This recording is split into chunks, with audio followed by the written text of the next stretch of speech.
during COVID in 2020, New York was like really strict on quarantine and social isolation. And it wasn't, for me, it wasn't a matter of like, oh, if I go out there, I might die. It was really concern for others. It's like, okay, there are seniors and immunocompromised people. And when the science dictates it, and they're asking me to stay home and wear a mask, I mean, the first few months we were like all confused. We didn't know what was the best practice. So after I ate, what I went grocery shopping for, all the whatever sort of meat I had, I think it was like tuna fish and maybe like some chicken or something. I was like, okay, Joseph, can you walk the freaking walk? Can you just eat vegetarian, bolstered by insect protein, and subside your lifelong cravings as an omnivore? Because you keep talking about eating insects and all this stuff, so now is the time. So I did that for 6 months, and I learned a lot about how I can actually eat insects as one of my main protein sources. I mean, it would have been very difficult, if not impossible, without cheese. I mean, I have to admit, as someone from Wisconsin, you can probably Very relate safe. to that. Cheese was vital for for this, and so ever since then, I have largely like I'll still cook meat for my family, when I visit home, or if I go to like friends' houses or I'm at like a party or something, and we're eating meat, and like, I'm still an okay chef. Apparently, I can still make food like meat taste really delicious.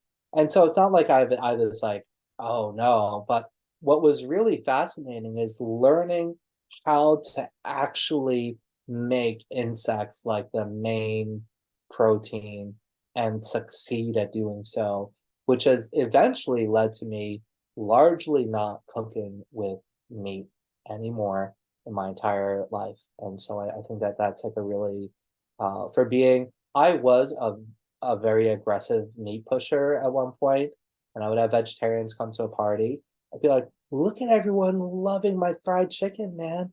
Just try a bite. And my friend, I remember Pushing the fried chicken. one friend in particular, he was like, Joseph, I've been a vegetarian since you've known me. I'm like, I know, but look at everyone loving the fried chicken. You gotta just try a bite. And like my friends, I remember one party, it was over the top. We were getting really rambunctious over the fried chicken, and like they started trying to outdo each other. And like one was like, I'd slap my grandma down a flight of stairs for your fried chicken. Like they were saying like ridiculous things, and I think that's what motivated me to try to push. I was like, listen to what's going on. Like, yeah. But so through this practice, it was like, okay, my heart and soul and what I love so dearly and what I miss so much when I travel is kimchi. Quite simply, it's a spicy fermented, traditionally Napa cabbage, but also through that's a process of lactic fermentation that's used in Korea, and it's one of our, I guess, like national dishes and treasures that's often eaten as a side dish, and also like eaten like, for me, I'm happy just eating rice, kimchi, and maybe like some cheese. That might sound a little weird to people, but that's like a very comfort meal for me. Like I remember eating it as a kid, and I still, although I've decreased my rice consumption a little bit now, but it's still like very comforting dish to me. And so I was like, okay, so kimchi traditionally has oysters or baby shrimp or fish sauce to create the umami, the depth of savoriness that we want out of our spicy kimchi. And so I was like, okay, can I replace that with insects? Will it create enough umami that it can actually taste like real kimchi and satisfy my desire for eating kimchi. And by utilizing cricket powder and soy sauce, which is not traditionally in kimchi, and some other ingredients in there, like a formulation that I'm really happy to have made, I was able to successfully replicate kimchi with insect powders, primarily cricket or mealworm powder. I was able to substitute the seafood that's required for the umami flavor. And you also create a rice slurry. Take rice flour and create a slurry as a binder that creates like a thicker paste, and also kind of replicate that rice slurry with the powder as well. So I have two substitutes that with this. And then eventually I'm able to add cicada nymphs as well as like baby shrimp, almost like inside the kimchi as well. And so I took this newfound kimchi, like that I have been working on. I was going to say perfecting, but is anything ever truly perfect? Or can it always, but as I was working towards perfecting my insect kimchi, I took some home to my mom and dad. Mm. I was like, big test. Mom, Dad, you want to try some of my kimchi? And so they're like, okay, son. And my mom tries some. She's like, oh, son, what kind of fish sauce did you use? I'm like, Mom, I didn't use any fish sauce. I just used cricket powder. She's like, wow. And when I realized like how close I can get that flavor, and subsequently have fed thousands of people my kimchi now since the world has opened up to Koreans. And for a lot of people unfamiliar, it'll be a little lost. So it'll just be like, oh, it tastes like kimchi, great. But I fed a lot of Koreans who are very we tend to be a people that are very sensitive and kind. We show a great deal of respect and everything. But when you have a familiarity, there's also a sense of directness as well that we'll also share. But a lot of times it's very polite, uber polite. But after you peel that layer of familiarity, But when you tamper with the kimchi, yeah. But when you get a little familiarity, then and you understand, like, okay, we could be more direct and forthright with people. It has been just fascinating to feed this kimchi, and for the sort of shock that people have that, oh my gosh, this is I can't believe that this is made with insect protein and not with fish sauce or something to replicate this flavor. Sometimes there are people that will just outright refuse to accept what I'm doing, and take like cultural pejorative sort of ideas like, oh, you're Chinaman, you'll eat anything, you eat dogs, so you'll eat bugs. And people like, yeah, and obviously, as I said, I'm Korean American.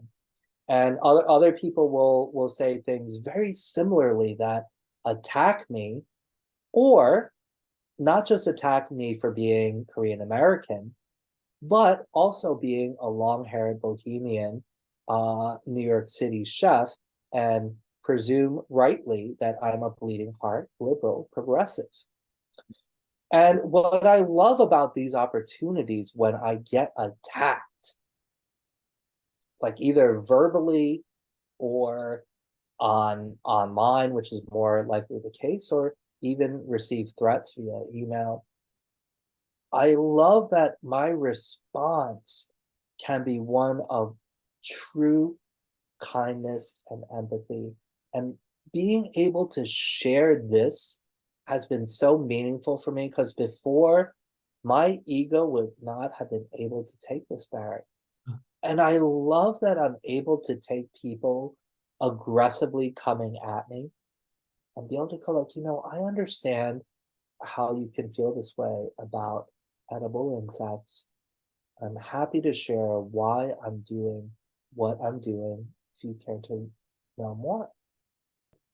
I love again that this work that I've been doing with edible insects has given me a tremendous gift, this platform, which has led me to change so dramatically and to realize that this work is so far beyond me or Brooklyn bugs or even eating insects, but it really offers an opportunity that historically, I mean, oh my God, Barrett, we are literally defining insect agriculture for humanity right now. Hmm.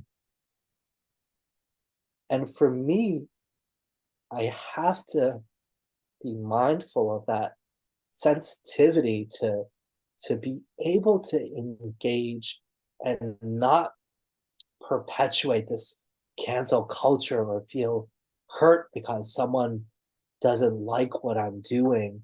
And I think that finally at 48, Barrett, that I have found this like peace to be able to to do what I'm doing right now. Yeah. We, I, I think this would be a great time for us to lift the curtain of Brooklyn bugs, and we're in your HQ. Can you describe to us the evolution of Brooklyn bugs in terms of your profession, your business, how it operates? And what I'm really curious about, and I don't want to distract from these really important messages that you're revealing on a personal note, but maybe even fusing that with what happens behind the scenes. So, what is Brooklyn Bugs? Is there a team? And how has it progressed from its initial stage to today? Well, Barrett, as usual, your question number three is loaded with with huge topics to unpack. And so I and maybe I'll just start with the beginning of what is Brooklyn Bugs and what do we do? And I love that we took the time to consider this 90 minutes after we started, because that's quite often the first question that people ask me. Mhm. But with the understanding of everything that we've shared, and also just for us to be the friends and colleagues who have worked together, Yeah. I already know that you have a deeper understanding of this. But to get to where we are at this conversation and to ask, I really appreciate that. Having this space with you, Barrett. I appreciate you. Likewise. Um, so Brooklyn Bugs, our main focus is on advocacy, outreach, and education. And our work really goes towards the efforts to share the tremendous potential and applications and the innovation of eating insects and insect agriculture's impact on global food systems. It's amazing that the majority of our funding comes from universities, and that I am so fortunate to now, with traveling an option, to travel around the world and really to work with universities and museums, and to be invited to speak at conferences, and really to share these ideas. And it's just been so incredible to have this sort of opportunity, because I was not doing any of these things prior to Brooklyn Bugs. And I've been a small business owner since 2002, and I worked in artist management, um, and I'm a musician. And when I realized that I could not make a profession by playing music, I decided that I would love to still work in something I love, and so I became an artist manager. And after about a dozen years of working in the music industry, I just felt a little burnt out, and I wanted to do something that I loved, just kind of quite simply as like a hobby, I just need to re-inject some more passion into my life instead of feeling a little burnt out. And so in 2011, I started cooking, and I started actually hosting pop-up events.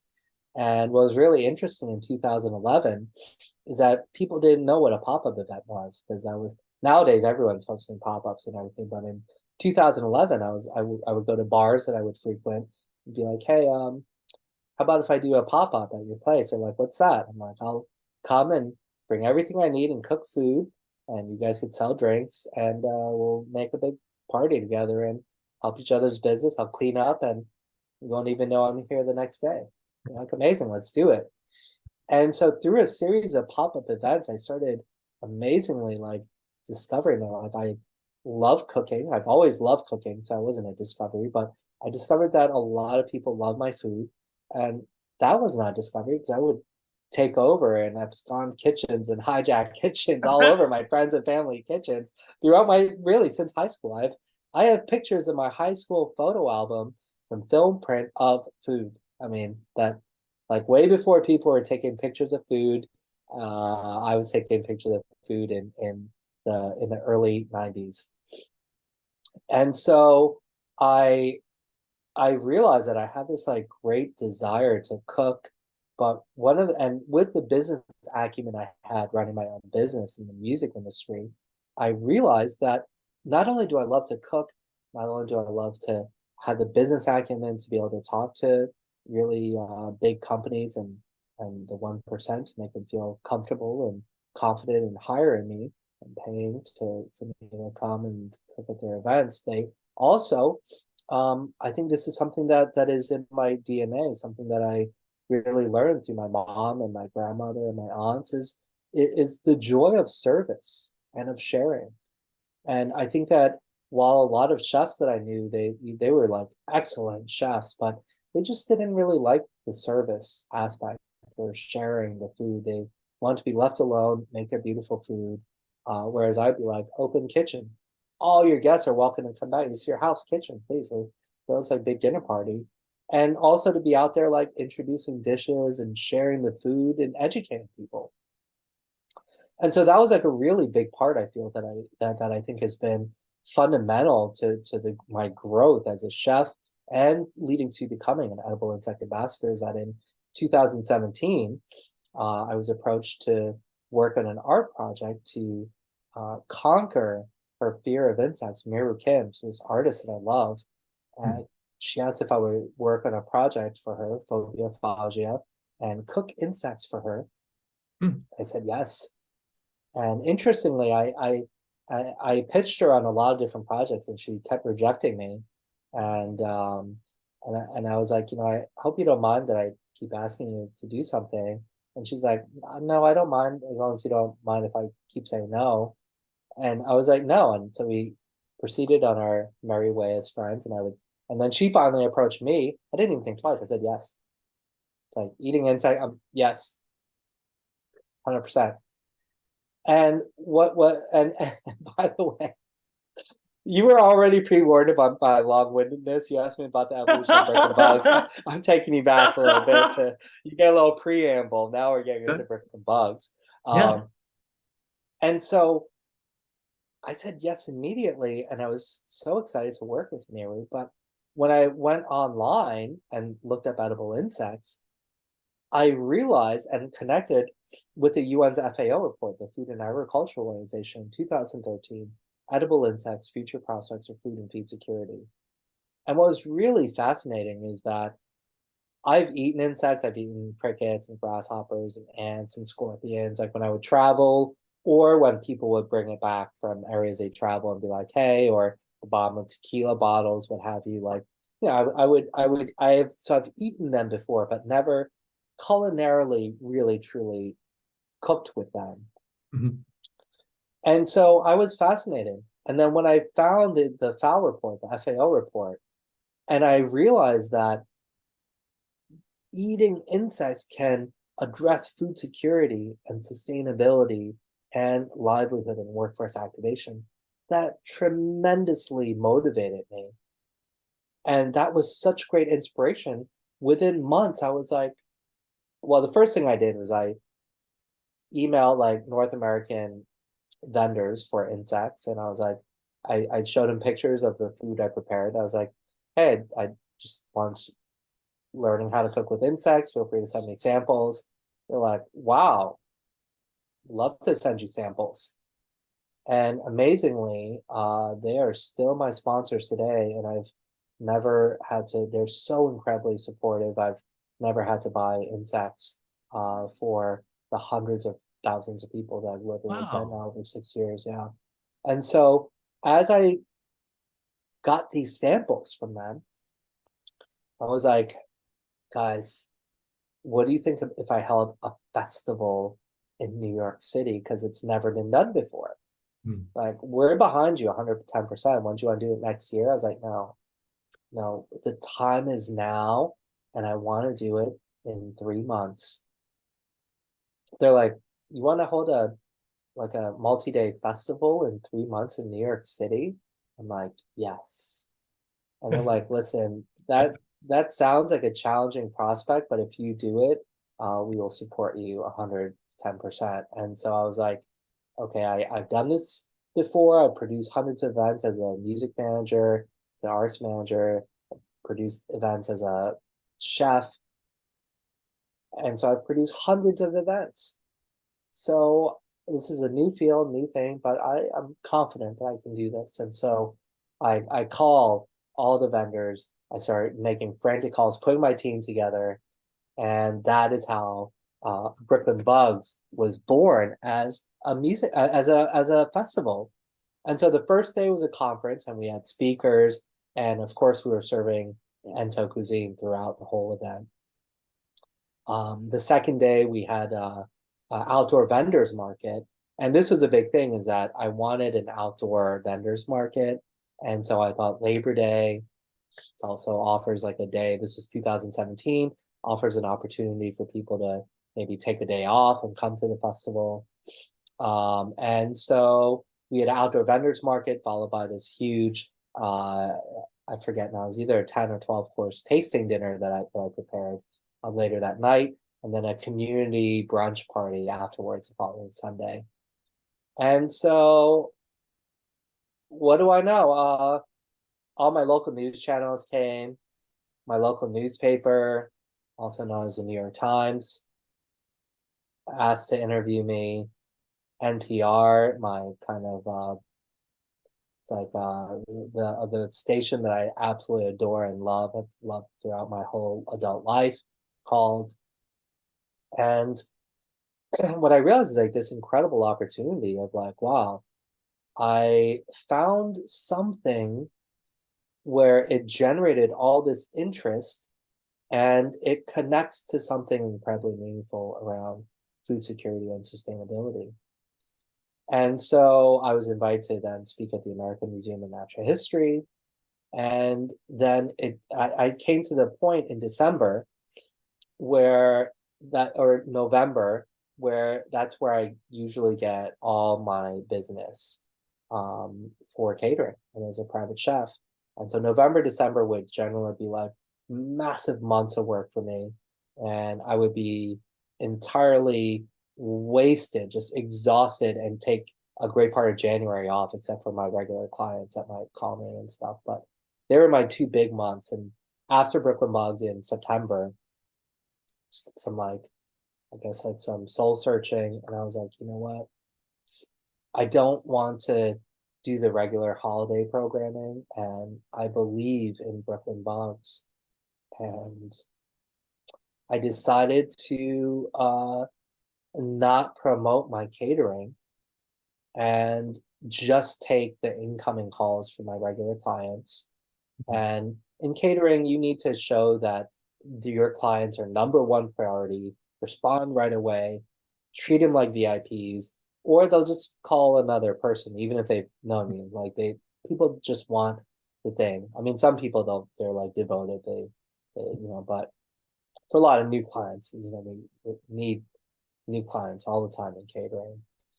And so what I realized is that, okay, I'm gonna just take take the time and later in January, lo and behold, or during that time, I get called to record the Smithsonian Channel, and I get a call from UGA professor, Dr. Marianne Shockley, the late Dr. Marianne Shockley, a very dear friend of mine. And she was like, we're going to host this Eating Insects Athens conference in Georgia in 2018. And we're trying to find some celebrity chefs to bring on to like work with us. And I was like, oh yeah, I think I know some chefs I'd be happy to connect you with to that could like, help with the programming. She's like, no, Joseph, I'm talking about you. And that was like kind of the first realization that I had, Barrett, that like appearing on like in all this media, and granted at that time it was just the first few months of media that I got, but it was pretty expansive. It was like we had a lot of global pieces that came out and stuff as well. And I realized like, oh yeah, I did get some visibility. And so we worked towards this big multi-day conference, more academic in nature. They had a science committee and the programming around it, and that was a And an art huge, exhibit. and an art exhibit that you participate. Yeah. Wait, no. Oh, Yeah. you oh yeah, right. Yeah. Yeah. And it was just fascinating because and the art exhibit and the interdisciplinary programming, not to toot my horn, was something I was emphatic about in with the planning committee.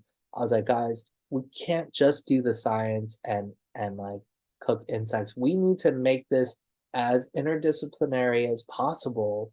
And so and they agreed immediately, and so it didn't take much Right. convince but when organizing and putting things together, it was something I was really emphatic about from the very beginning of Brooklyn Bugs. I was like, this can't just be about the science because that's not going to work. This can't be just about the food. And also, right from the very beginning, when I started Brooklyn Bugs, I also became a self-proclaimed edible insect ambassador because I didn't want to be known just as a chef who Mhm. cooks with insects, because that meant, oh, these are my secret recipes or Right. what I know. And I want to be way more inclusive and be able to share this inclusivity and build and be able to make myself available to be able to share, learn, and teach, and not just be like kind of like, oh, I'm a decent chef and here's dishes that I cook. Well, let's take that Athens conference as an example. Hmm. Who is the we behind Brooklyn Bugs? How do you work together? And what is the process of working either locally or in that case in for a different state? Yeah.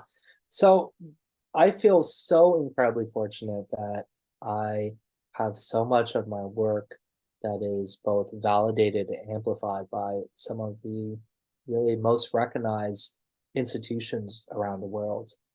And what I generally do when I either get approached or approach an institution about working with one another, and I would say 90% of what I've done has been incoming responding to incoming inquiries just from the work, the commitment to like do the work. And so what I generally recommend when I find somebody who's interested in working on programming with Brooklyn Bugs is like, one, let's have a little brainstorming session, because what I think that I will offer programming wise is generally far more and ambitious than what people ordinarily think that they're going to get into.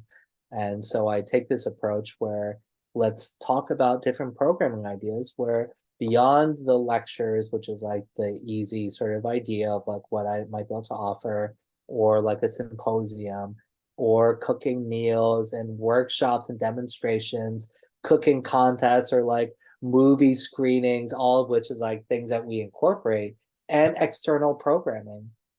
It's like a really big part of this particularly when I work with students, is like, what value can we have in engaging with the students? Like when I work at educational institutions and in academia, that's like the number one priority is like, what is the engagement and what we can offer for the students as their takeaway. Mhm. And I'm really so happy that so many of the professors that I work with have told me that the class that we've done is the favorite for the students, the programming, and it is ambitious, Barrett. All that programming that I've stated, sometimes we jam pack that in, and it is a furious pace of work because sometimes I'm just like, I want you to exploit my willingness to work. If I agree to come to your programming, then I am there to work. And because at first, I remember when I first was invited to Montana State University for a 9-day residency. It didn't start as 9 days, but the first time I went there was a 9-day residency. I remember Florence was like, okay, Joseph, here's like a little itinerary of what we're working on. And I looked at it and I was like, Florence. And I told the planning committee, I'm like, I don't think you guys heard me, so I want to like state this like a little more emphatically that you should exploit my willingness to work while I'm there.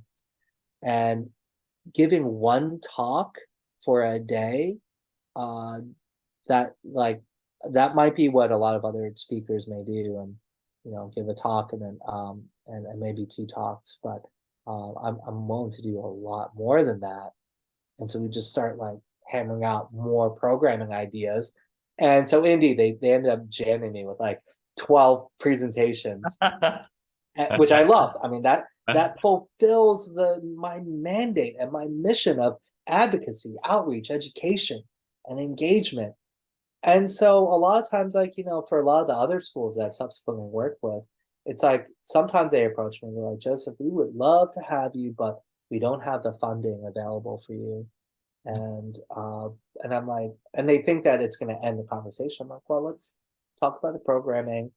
But I would suggest is you reach out to other departments because this is a very interdisciplinary approach and it's not just for entomology or food studies.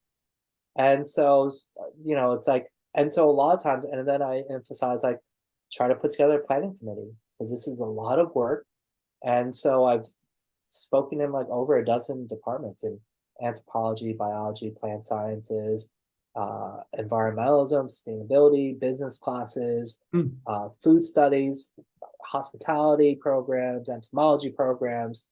And so like I really design classes. So I try to like really have this approach to like make give everyone who ever wants to be a stakeholder in this conference, in this summit, in the residency that I have at your school, let's give them a seat at the table.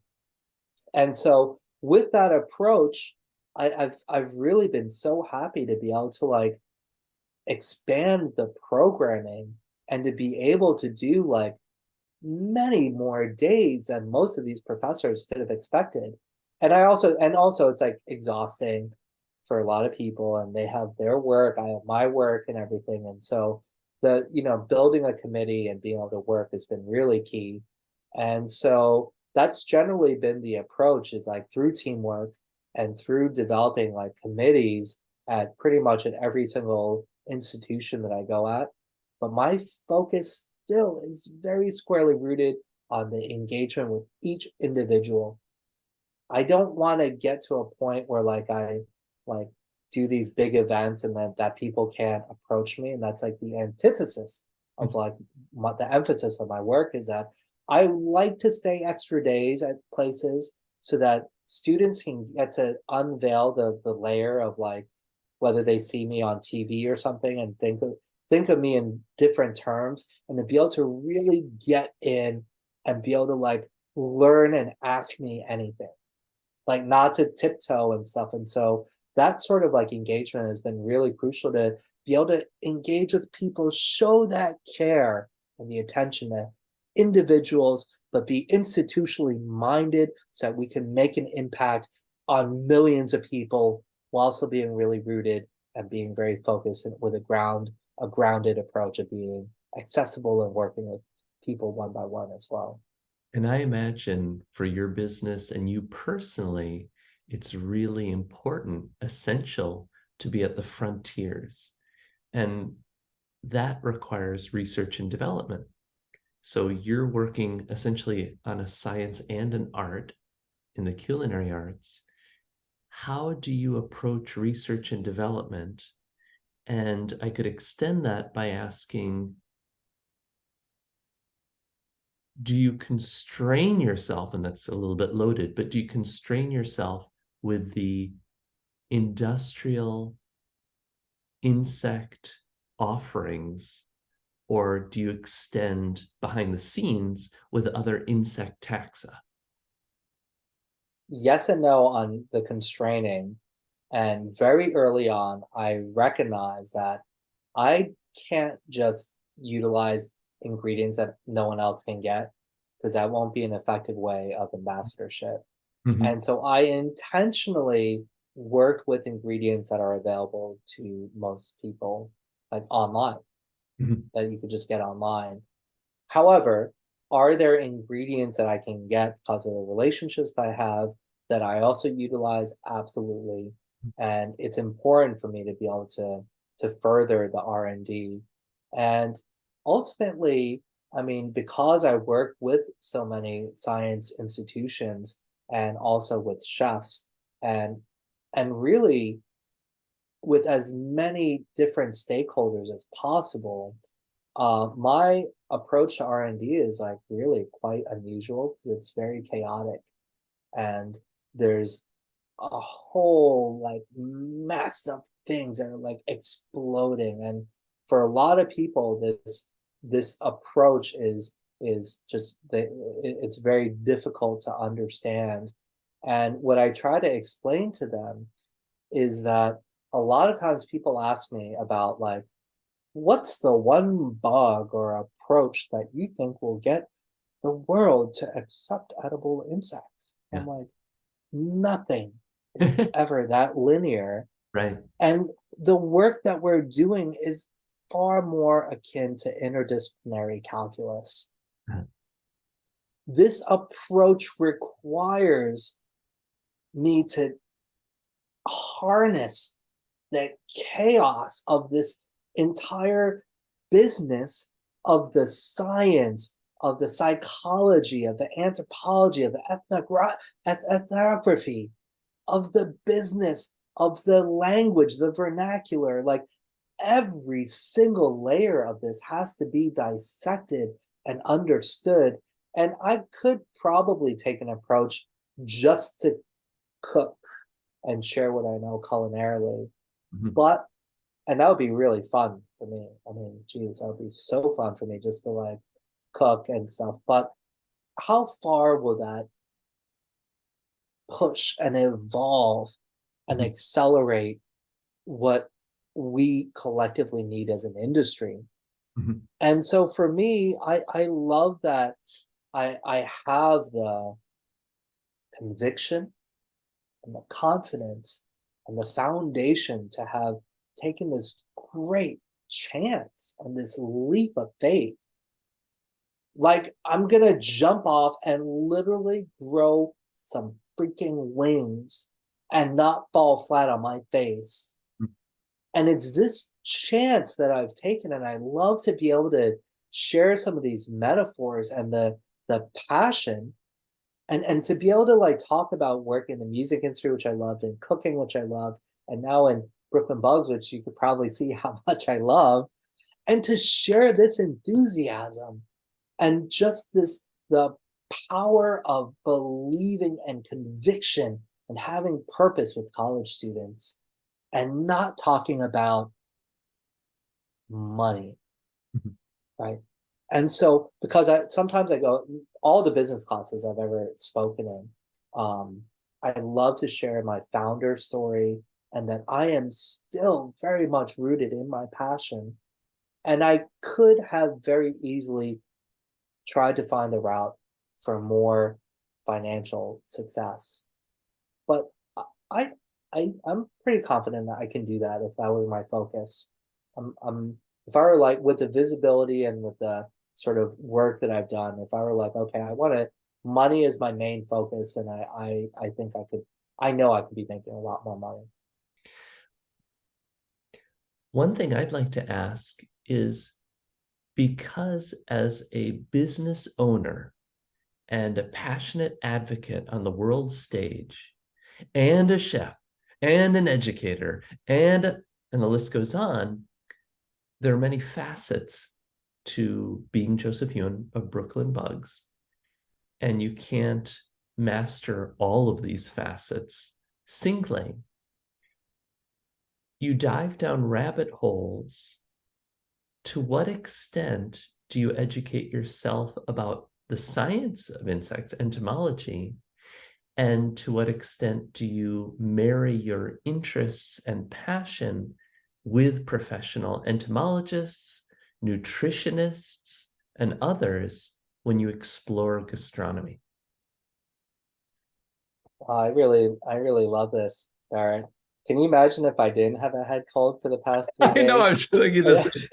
You know, I forget who it was. Maybe it was Jennifer Angus. She was like, uh, she commented how like when that how animated bugs are, and she couldn't imagine. I think I was mentioning the Cicada Brew 1319 Oh, next right, year, right. and hopefully that all of us can get together during that time. Let me get back to the facet of being Joseph Yoon and Brooklyn Bugs and how I educate myself in the science and marry the interest and passion with professionals, industry professionals and academia. Because I just love our conversation because I knew immediately. I was like, for a lot of people that do their research and interview me, Barrett Klein, they are not. And I was actually very excited for this interview together. And yeah, so and again, I really love to, in the transparency that I share with college students and in everything that I do. I have admittedly not been the greatest student in my educational in my education. I was a good student, but in college, I would say experimented with like life and like learning about life. My freshman year, a little too much, being the freedom of being a freshman, and then it wasn't, and then like I started taking my education a little more seriously in subsequent years when I realized like I need a better GPA and I want to graduate in 4 years and not and so um all that to say, like, a lot of my work is so rooted in education and in so much science and in knowledge.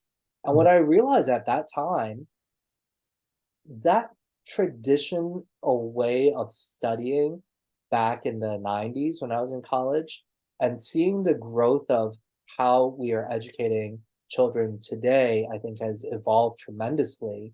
Like I never had someone like you teaching me. Well, I had one professor for one semester that was kind of a little more colorful, I think. Um, but I think that I like to emphasize this only because I think a lot of times people think that I was like a really, and also to like kind of combat some of the stereotypical Asian stereotypes that are very difficult because it's not fair Mm. to think like, oh, all Asians are smart. Oh, you're like this because and so like just I like to put it out there because I put a lot of my time in educating myself. And Mhm. like I said, I am a forever sponge, just sponging information.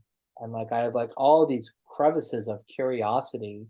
And I love that this work that I'm doing not only satisfies a curiosity of like just like insects or food, but it really outweighs this matrix that is like encompassing of so much.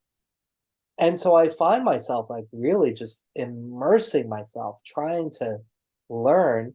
And one of the things that I really appreciate and love is that I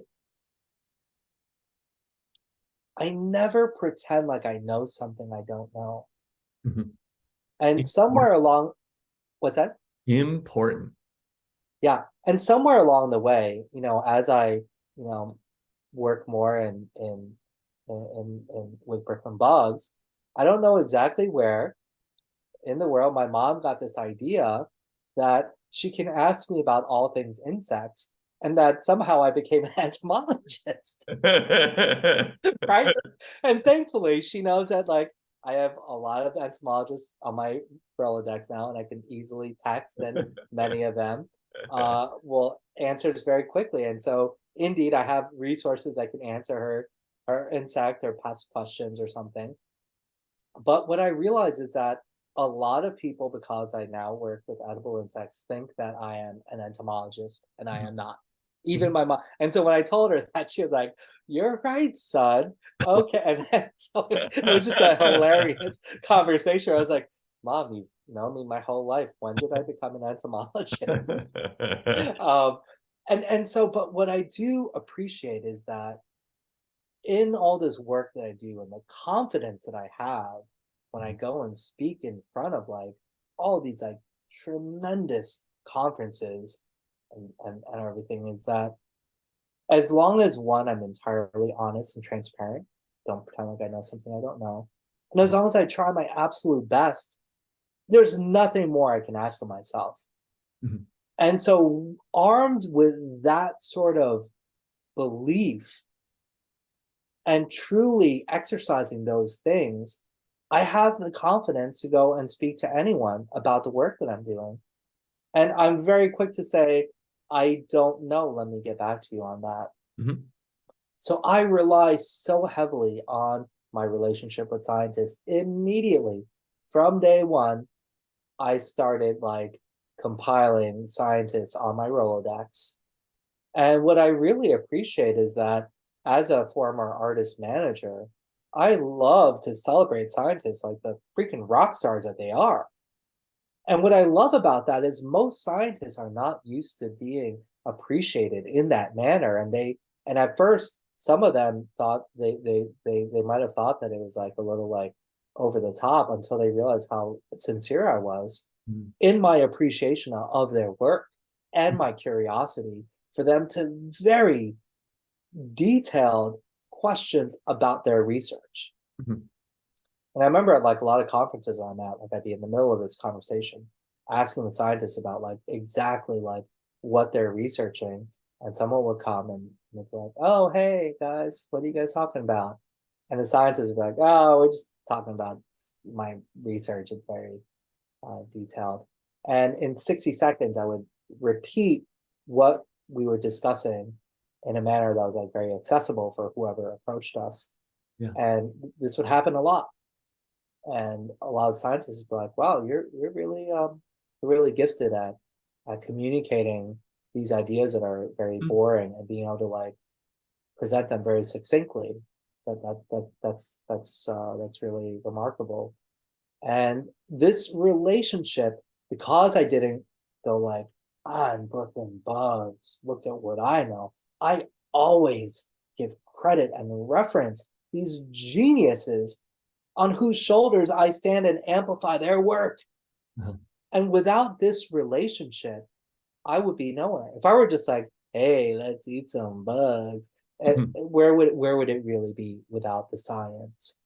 And so I think that there's this profound sort of appreciation and just really being able to um, very humbly know where I am, humbly to know where I stand as a chef, right? Because a lot of people are like, "Wow, you're like, you know what? Realistically speaking, there are people who have devoted their whole lives to the culinary arts, and I have a very real idea of where I fall on the scale of being like in this world as my scientific knowledge, my culinary knowledge, and I just really try to humbly share what I know, amplify the work of people that that are doing the research for me. And there are some students that I've worked with in the past where like we're working on these like big ideas and they will read the long science papers and give me the succinct sort of abstract because they know I don't have the bandwidth to do all the reading that they're doing. Mm. And so it's been amazing. This is all about teamwork and in the majority of my posts and also like when I refer to a lot of the work, I think I I very regularly refer to it in a plural form of we. Mhm. And sometimes people are like, Joseph, why do you keep saying we when you're just not I? And it's because it is not just me. And there's so much. And I take a lot of time to try to understand the views and interests of the stakeholders that I represent as someone who is like does have a lot of visibility in the media and on television and journals and stuff where a lot of my work is more visible than those of my colleagues. And so I want to make sure that I'm sensitive and listen to what their needs are, what their goals are, stay on top of the research so I can best represent in my conversations what's happening. What I knew 6 years ago has certainly evolved to, what I know now has evolved tremendously from 6 years ago, even in the language that I'm using. And I'm happy that no matter what, going back to trying my best, Yeah. and always I just saying the truth as I know it, not like pretending like I didn't know something I don't. I can still look back on the older videos that I'm in and like go like, and people might be like, oh, I watched the video, I saw your video of yours. I never have to be like, oh, which video is it? Oh, that was, I can always stand behind my videos because I know that like no matter what time, no matter what amount of knowledge I had at that time, that it was very much 100% genuinely and sincerely me. And so with that, it gives me like these, like it's continuing to propel me. And as I find more audiences and really reach more like groups that allow for me to like continue spreading my wings, it's really with the education and really incorporating this interdisciplinary approach and knowing that it's with the interest of like a lot of team members and scientists. And so I feel so fortunate to be able to marry my personal interest and curiosity with my work, with my passion, and genuinely be able to soul blast this out there. I think it's an incredible blessing, and I'd love to share that how how it is possible, and that just because you love something doesn't mean you can't make the work out of it. And it's an important lesson I feel for students as well.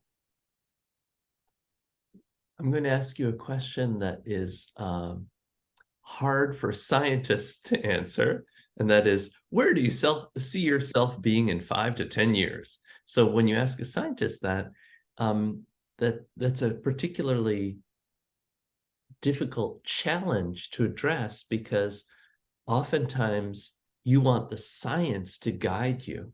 You make discoveries, and from those discoveries, you have hypothesis generation. It'll take you in novel directions. For you, is that possible to answer? Because right now you're riding this massive wave of international interest and intrigue in the eating of insects on industrial scales with the cultural attribute and all these other facets. Do you have a vision beyond a year or 5 years, or do you just want to see where it takes you? I'm gonna quite simply continue. I'll go through my next Instar, There and you go. Perfect. you you may see me with wings the next time, Barrett. So a holometabolous insect, a fully metamorphosing insect. Yes, I yes, don't see you pupating in stasis. no, You always yeah, in no, motion. yeah. Um, I think that you have a very similar sort of the answer of like very much similar to a lot of scientists.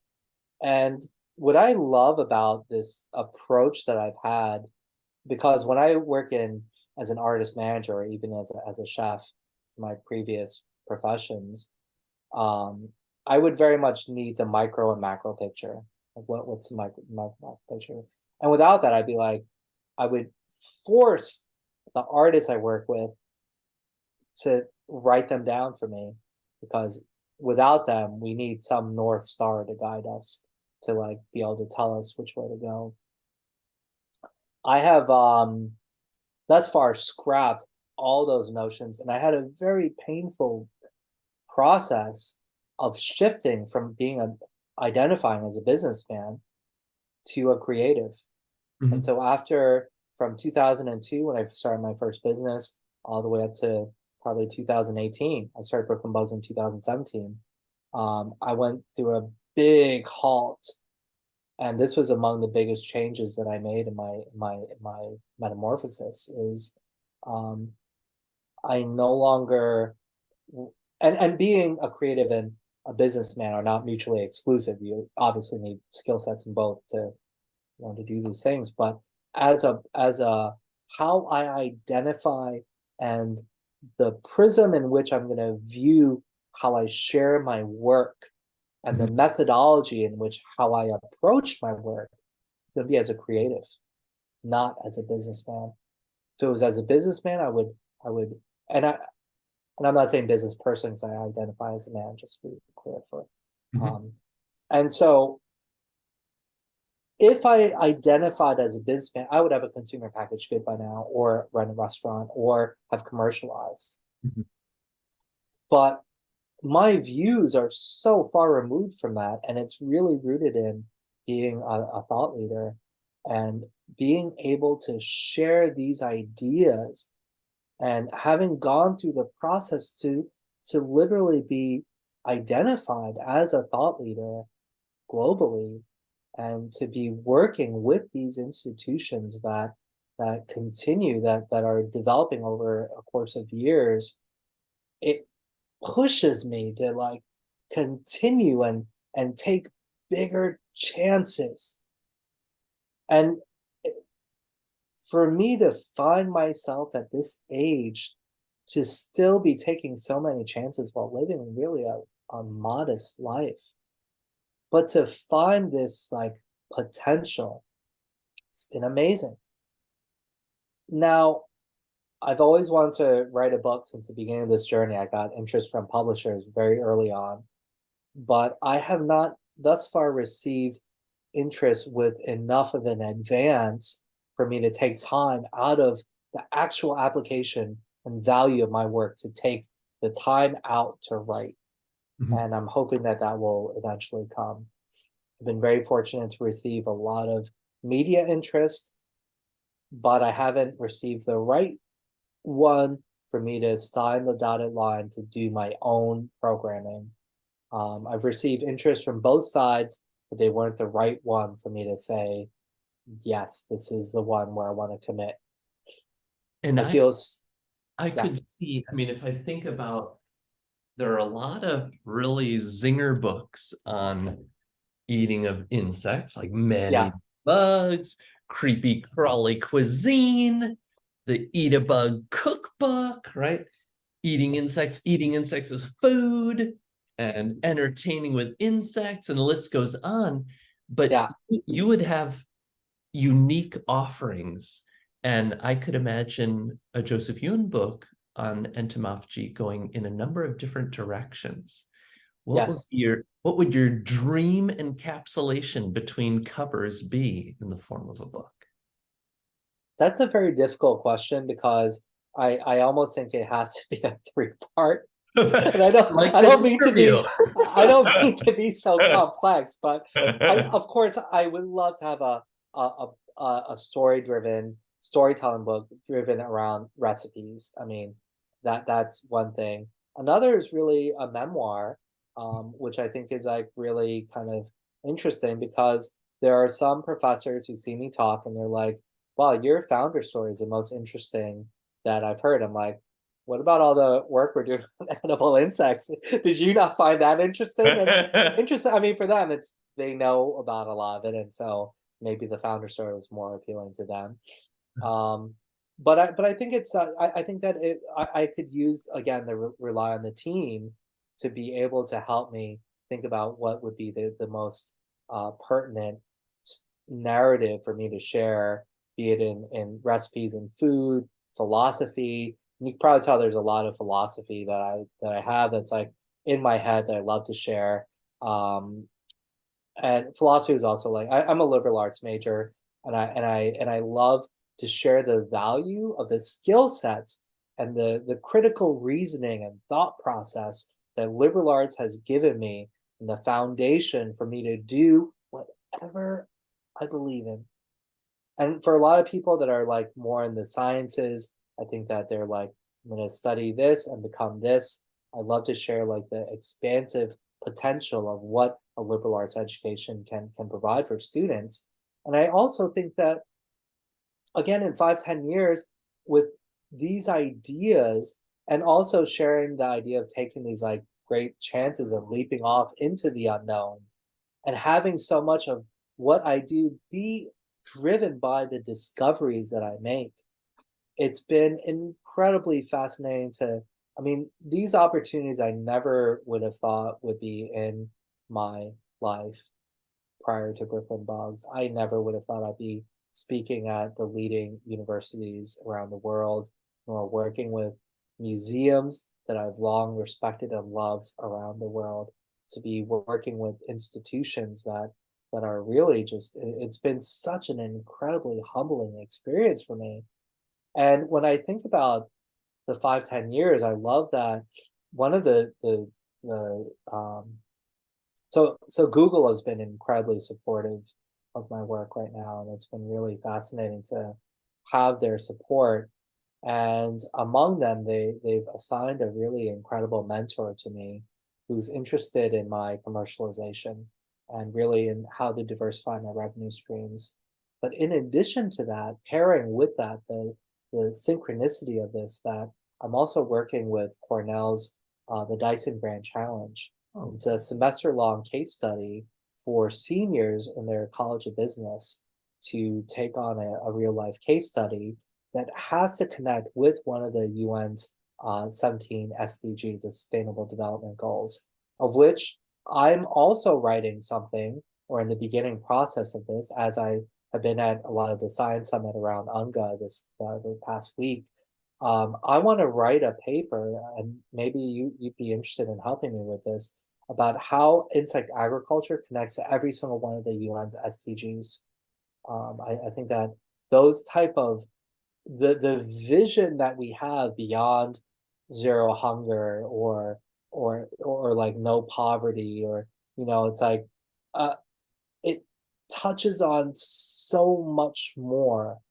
And so I am really excited to take Cornell's the Dyson Grand Challenge, and having all these like super smart kids. I mean, I call them kids because I'm an old man, so they're young adults, working on Brooklyn Bugs, and to have the support of Google, and to have worked on programs and other incredible universities like Columbia and Harvard and Purdue, and University of Wisconsin at Madison, and University San Diego State University, Montana State, Tufts University, and American Museum of Natural History, Natural History Museum of LA, Smithsonian Channel, to work on a program with like NASA. I mean, this is like all mind blowing to me.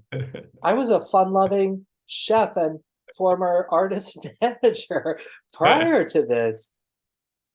well, the beauty, and I believe the success of your approach is rooted in having a foundation of empiricism, acknowledging the gravitas, but delivering with joy and passion. And I think Yeah, that's where you are leading. That's why you are the voice of entomophagy. And I think people can embrace that more, learn from that more, rather than a doom and gloom message, which often turns off the lights. yeah. I can I share a little bit about the experiences of sharing insects, going back to question 2A of our interview? Yeah, and then Yeah, I'm yeah. thinking I'm just getting some I'm Philadelphia thinking water. we'll save others for interview installment 2 through 87. Yeah. Yes, please share personal anecdote. Yeah, Going okay, yeah. So, and obviously, you know what I love about our relationship is that, um ordinarily people be like, oh, I really want to be sensitive to your time, which I already stated, and you're like, no, let's keep talking. And and again, when you schedule 90 minutes, I was like, wow, it's 30 minutes more than most like Zoom interviews that people schedule. And I actually one, I was happy about that, but two, I literally wondered whether that was enough. And indeed, And I'm so I knew it would never be enough. The only factor, the only wall I have is that I run off to teach in 25 minutes. So Oh, okay, yeah. And are you in your okay, so okay, I'm at that home, so I'm going to be bicycling to school in 20. okay. I'm glad that we have that cutoff point, Yeah. because and to be honest with you, if I were not sick, I would have had to leave earlier to attend more of these Right. science So summit this is a meetings. And so bonus. We're this is so happy you're serendipity. ill right This now. this Oh, jeez. Wow. Wow. Thank you. I think. Yeah. Okay. Okay. But so good. So we have a 25-ish minute cutoff point, which is very practical. I think three. Wow. Yeah. A lot of people after 3 hours.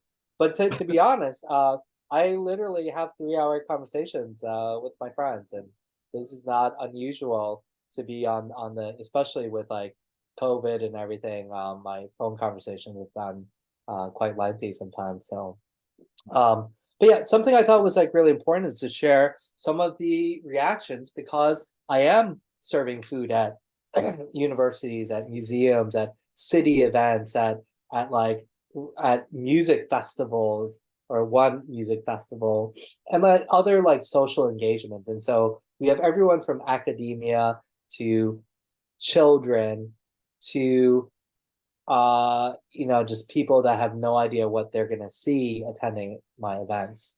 Mhm. Overall, I would say that it's one of curiosity, because I'm doing something that people may not have heard of, or they're unaware that people in their backyard in America or the Midwest, where I get a lot of my funding from a lot of Midwest universities, Mhm. um, are asking me to share the food. And so it's like, whoa, it's like a little bit of shock. And when I have my brothers, I love to be able to speak about eating insects before sharing the food with people. Just Mhm. like I said at the FDA, 5% of people raise their hand, willingness to eat, 90% after the presentation. That was my highest conversion rate, because usually I have a far greater percentage of willing to try it before. And so usually it's a much higher number than 5%. So what I have found though is that once people have an idea and they see the food, it's not a hypothetical question, will you eat insects? But would you like to sample one of 10 dishes on this progressive tasting menu prepared by Chef Joseph Yoon after hearing the presentation or something? And it's an alarmingly high rate. Now, I know that I can't have the same expectation if one were just to put out some dry roasted insects and go, okay, if you want to eat this, but I'm preparing it all as food. You can put it in so you don't have to even see it by utilizing powders. And we can reimagine what these insect products look like. So I'll give you a couple stories of sharing insects with people, and one was at the New York Hall of Science, where we did an event together. This was another year. Uh, I think that may be where you gave me this shirt. oh yeah, yeah. So at the New York Hall of Science, they had Bug Day, and they had me serving like eight, I believe it was eight different dishes that day. And so I had a little station set up, and they like at 3,000, I think it was like 3,000 people come through the day. They would walk through all the different activations in the museum, and it was a big bug day. So they had all sorts of different bug activations, including myself, where I was obviously serving insects. And so I would like plate up like one tray full of food, and people would eat it, talk, answer questions. And maybe people would stay for another round because they would see something, or they would request, oh, can we try this one? And so we had some people more active than others. Other people look. And this one family of like 8, like came and I saw their visceral reaction, and they kind of moved to the back, and and I could see them. It was like 3 adults and like 5 kids, like all just kind of like I'm like they were triggered by what was happening. And eventually I see like some of them come in and try some of the food. I'm like, okay, cool. And it's people keep shuffling through, and then at the end of the event, um, I'm packing up, and I see the mom, or like that's there, and I see her like kind of looking over, so kind of smile to her. She walks over. She's like, "Chef, I have to say, my family were really shocked to see what you were doing, but we were compelled to eat your food because of how well you're sharing the food, and just the way that you're plating it and talking to everybody." And I was like, "Oh, amazing! I'm so happy that you were able to try some of the food." And I was like, "So what dish did you try?" She's like, "All of them." She was like a little ashamed. She's like, "All of them." And I was like, "That is so amazing, and how incredible that you went from this utter fear and like shock to trying all of it. They're meant for, it's free, obviously, like everyone can eat whatever they want. So I'm so happy that we had that kind of like that you were able to eat everything. And to see just how far that education goes, right? To shift people's perception. And as a chef, to have that kind of relationship with diners, and this is more so at events where people pay to come to my event, where they literally come to me afterwards and go like, "Chef, I have had a lifelong fear of wasps or scorpions or spiders. It's usually one of those 3. And you have helped me to conquer it by eating your dish." Hmm. Like, what an incredible, Mm. beautiful relationship to have with a diner. And going back to your initial discussion of how personal a choice it is to eat what your diet consists of, here they're ingesting what they were previously Yeah, fearing. yeah. I have I'll abbreviate 2 more stories so we can have any last questions. One was at a on a Halloween event in New Jersey, that all these like, they had this super fun dump site that they're transforming, and they had all these like beautiful art sculptures to think about how we can reimagine sustainability, environmentalism through art. And this one uh company that I was working with, Terraform One, they had this beautiful architectural design where um, they had mealworms eating styrofoam, Mhm. and it was in a beautiful design, architectural design. And then they talked about that the mealworms can digest it in a manner that still make them food safe for birds to eat, and so they're like demonstrating this like cycle. And so they invited me, the city hosted this event around all these like art sites in on these areas that are being transformed, and invited me to share my food. And so this was to the public. They had no idea. We had signs up everywhere, Brooklyn bugs, edible insects. A lot of people, they just quite simply see free food. They don't really know what to expect. Or, they'll just take something and eat it. And so this mom gives this like it is a cricket pumpkin cake bite. Yeah. She gives it to her daughter. Her daughter, I approximate to be like 9 years old or something, 9, 10. Starts eating it. Doesn't even think twice. She starts eating it. Her mom's like, "How do you like eating the bugs?" Stops chewing mid bite, and she's like, "What?" And I was there, and I was like, "Oh, you didn't know? Like, all the food here has edible insects." And she literally starts crying, right, with her mouth still open. And I'm like, does it not taste good? She's like, it does, but it has bugs. And I'm like, it's okay if you want to spit it out. Like there's a garbage there. Like you don't have to eat it if you don't like. And it was just really fascinating. It psychologically informed us how culturally sensitive we are to this idea of eating insects, that she was totally fine eating this food Mm. until she realized it had bugs, something that she's been conditioned to think is undesirable or not meant to be eaten. I was at another event and all these like it was a fundraiser for the Food Finance High School. They're now called a different thing now. It's New York City's only culinary high school. And all the leading restaurants there. It was really amazing. They had a little innovation zone where they invited me to share my food. Again, I had like six or eight. I think I only had six this time, based on like yeah. In any case, I had all this food, and this kid comes over, one of the high school students comes over, he sees what I'm doing. He's like, oh, yo, come over here. They're eating bugs. He's like, makes a big deal about it. His friends start eating the food. Just like, oh, okay, cool. He sees his friends eating the food, and he's like, oh, okay. What do you think I should try, Chef? I'm like, I don't know. You want to try savory or sweet? Try whichever one you like, whichever one like speaks to you more. He ended up eating all the dishes, and he's like, yo, you have to come try these. He became like the biggest advocate afterwards. And so again, it's just like a demonstration of like how much education goes towards really allowing for us to really be able to appreciate and learn new ideas. And And yeah. so what becomes, say, something that starts out reprehensible, repulsive, becomes a novelty, exciting?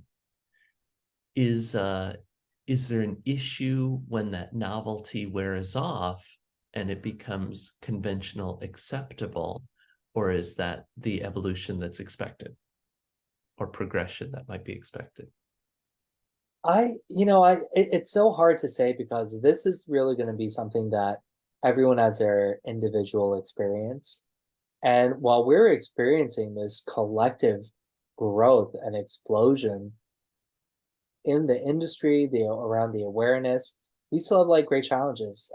We need more regulatory things, and we need more policy and legislation that supports this, and we need more awareness that makes this acceptable. We need more influencers that can influence people who think this is like a practice only for poor people and one that's of desire.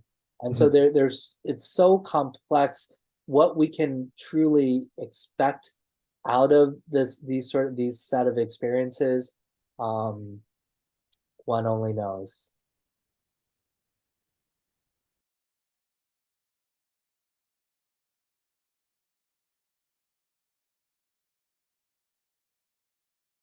Yeah. Thank you, Joseph. I remember to save this document because after you stop it, you have to let it